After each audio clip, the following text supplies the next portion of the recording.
আজকে আবারও একটা নতুন ভিডিও নিয়ে এলাম তোমাদের জন্য।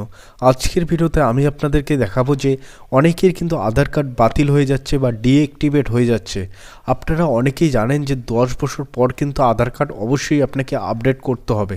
আপনি যদি সেই আধার কার্ডটি আপডেট না করেন তাহলে কিন্তু আপনার আধার কার্ডটি ডিঅ্যাক্টিভেট হয়ে যাবে। কারণ সরকার এখান থেকে কিন্তু বুঝে নেয় যে সেই মানুষটি জীবিত অবস্থায় আছে না মৃত্যু হয়ে গেছে। অনেকেই কিন্তু আগে ফ্রড করতো, মৃত্যু হওয়ার পরেও কিন্তু বিভিন্ন যে সরকারি সুবিধা সেটা কিন্তু নিত। এর জন্য কিন্তু কেন্দ্র সরকার নতুন একটি সিস্টেম চালু করে 10 বছর পর কিন্তু প্রত্যেককেই কিন্তু আধার কার্ড আপডেট করতে হবে। কেন্দ্র সরকার কিন্তু একটি সিস্টেম চালু করেছেন, এখনও অবধি কিন্তু আছে। যখন নতুন আধার কার্ড চালু হয় তখন কিন্তু কোনো রকম ডকুমেন্টস আপলোড করা হয়নি। এর ফলে কিন্তু আধার কার্ডটি যে তৈরি করে দেওয়া হয়েছিল একটি যে কোনো একটি ডকুমেন্টসের ভিত্তিতে কিন্তু তৈরি করে দেওয়া হয়েছে। তো এই আধার কার্ডটিকে কিন্তু আপনাকে সক্রিয় করার জন্য অবশ্যই কিন্তু ডকুমেন্টস আপডেট আপনাকে আধার সাইটে গিয়ে করতে হবে। আর যারা যারা এখনও অবধি এই ডকুমেন্টস আপডেট করেননি তাদের আধার কার্ডও কিন্তু ডিঅ্যাক্টিভেট হয়ে যাচ্ছে। এবং অবশ্যই মাথায় রাখবেন প্রত্যেককেই কিন্তু 10 বছর অন্তর আধার আপডেট অবশ্যই করতে হবে। আর যদি আপনারা আধার আপডেটটি না করেন তাহলে কিন্তু আপনার আধার কার্ডটি ডিঅ্যাক্টিভেট হয়ে যাবে। এর ফলে কিন্তু আপনারা যে গভর্নমেন্টের সুবিধাগুলো পান বা সরকারি সুবিধাগুলো পান সেগুলো থেকে কিন্তু বঞ্চিত হয়ে যাবেন। তো অবশ্যই আপনাকে এর জন্য 10 বছর পর পর আধার কার্ডটি আপডেট করতে হবে। এবং যাদের আধার কার্ড কিন্তু ডিঅ্যাক্টিভেট হয়ে গেছে তাদেরকে অবশ্যই কিন্তু আপনাকে কিন্তু অবশ্যই পশ্চিমবঙ্গের যে হেড অফিস রয়েছে আধার কার্ডের সেখানে কিন্তু যোগাযোগ করে আপনার আধার কার্ডটি অ্যাক্টিভ করে নিতে হবে। আপনারা কিন্তু লোকাল কোনো সেন্টারে গিয়ে অ্যাক্টিভ করতে পারবেন না। তো অবশ্যই কিন্তু আপনাকে এই হয়রানি থেকে বাঁচতে গেলে অবশ্যই 10 বছর পর পর কিন্তু আপনার আধার কার্ডটি আপডেট করে নিতে হবে।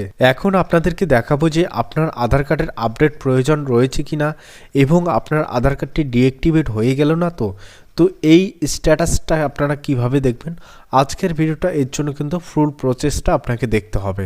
এবং আমার চ্যানেলে যদি আপনারা নতুন হয়ে থাকেন তো অবশ্যই আমার চ্যানেলটিকে সাবস্ক্রাইব করে দেবেন। চলুন তাহলে দেখা যাক কিভাবে আপনার স্ট্যাটাসটা দেখবেন আপনার আধার কার্ডটি চালু আছে কি বন্ধ রয়েছে। এর জন্য কিন্তু যে কোনো একটি ব্রাউজার ওপেন করবেন, ওপেন করার পর এখানে সার্চ করবেন আধার কার্ড। আধার কার্ড লিখে সার্চ করার পরে কিন্তু এরকমটা ওয়েবসাইট আপনার স্ক্রিনের সামনে চলে আসবে। এখানে প্রথমেই যে ওয়েবসাইটটি চলে আসবে সেখানে ক্লিক করবেন। তারপরে কিন্তু আধার কার্ডের যে অফিসিয়াল হোম সাইট সেটা কিন্তু খুলে আপনার স্ক্রিনের সামনে চলে আসবে। এই যে ব্লু কালারের জায়গাটি রয়েছে এখানে কিন্তু আপনাকে ক্লিক করে দিতে হবে। এখানে একটি তীর চিহ্ন পেয়ে যাবেন, এখানে আপনারা স্ক্রল করে নেবেন সেটাকে। তারপরে যখনই ব্লু কালারে আসবে তখনই কিন্তু আপনাকে ক্লিক করে দিতে হবে। ক্লিক করার পরে কিন্তু এরকম একটা পেজ চলে আসবে আপনার স্ক্রিনের সামনে। পেজটাকে স্ক্রল ডাউন করে একবারে নিচে নিয়ে আসবেন। এখানে কিন্তু আধার কার্ডের বিভিন্ন আপনারা কাজ করতে পারবেন। এখানে দেখুন চেক আধার ভ্যালিডিটি, এই চেক আধার ভ্যালিডিটি অপশানে আপনাকে সিম্পলি ক্লিক করে দিতে হবে।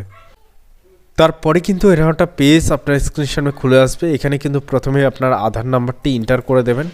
আধার নাম্বারটি এন্টার করার পর এখানে দেখুন একটি ক্যাপচা রয়েছে, এই ক্যাপচাটাকে ফিল আপ করবেন। ক্যাপচাটা ফিল আপ করা কমপ্লিট হলে এখানে প্রসিড যে অপশান রয়েছে এখানে ক্লিক করবেন।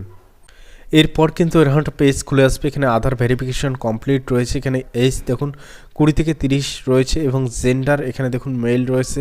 State West Bengal, mobile number link রয়েছে, এই মোবাইল নাম্বারটি লিঙ্ক রয়েছে। এই আধার কার্ডে কিন্তু ডকুমেন্টস আপডেট এবং কিন্তু অ্যাড্রেস আপডেটের জন্য ডকুমেন্টস আপলোড করতে হবে। এটা কিন্তু আপনারা অনলাইনেও করতে পারবেন। এর জন্য অবশ্যই কিন্তু এই লিঙ্কে আপনাকে অবশ্যই ভিজিট করতে হবে, যেখানে গিয়ে কিন্তু আপনারা অনলাইনে নিজেই করতে পারবেন। আর যদি আপনারা চান যে আধার সেন্টারে গিয়ে করবেন তো আপনার বাড়ির পাশে যে আধার সেন্টারটি হবে নিয়ারেস্ট সেই সেন্টারে গিয়ে কিন্তু আপনারা আধার যে ডকুমেন্টস আপডেট বা অ্যাড্রেস আপডেট যেটা আপডেট আপনাকে করতে বলবে এখানে মেনশন করে দেবে, সেই আপডেটটা অবশ্যই আপনারা করবেন। না হলে কিন্তু আপনার যে আধার কার্ড সেটা কিন্তু কিছুদিনের মধ্যে ডিঅ্যাক্টিভেট হয়ে যাবে। এখানে যদি আপনার আধার কার্ডটি ডিঅ্যাক্টিভেট হয়ে যায় তাহলে কিন্তু আধার নাম্বার এখানে আপনার শো আপ করবে এবং আপনার যে আধার কার্ডটি ডিঅ্যাক্টিভেট হয়েছে সেটা কিন্তু এখানে লেখা শো করবে এবং কবে থেকে আপনি আপডেট করেননি সেই সালটিও এখানে কিন্তু শো আপ করবে। এবং অবশ্যই কিন্তু আপনাকে এর জন্য যে রিজিওনাল অফিস রয়েছে ওয়েস্ট বেঙ্গলে সেখানে গিয়ে কিন্তু আপনার আধার কার্ডটি অ্যাক্টিভেট করে নিতে হবে। তো ভিডিওটি দেখে যদি আপনাদের কোনো রকম হেল্প হয়ে থাকে তো অবশ্যই আমার চ্যানেলটিকে সাবস্ক্রাইব করে দিয়ে পাশে থাকবেন। ভিডিওটি শেয়ার করে দেবেন বন্ধু এবং ফ্যামিলিদের মাঝখানে, তাদের কাছেও যেন এই জানকারিটি পৌঁছায়। না হলে আধার কার্ড যদি ডিঅ্যাক্টিভেট হয়ে যায় তাহলে কিন্তু বিভিন্ন সমস্যায় পড়বেন আপনারা। তো ভিডিওটি দেখার জন্য অসংখ্য ধন্যবাদ।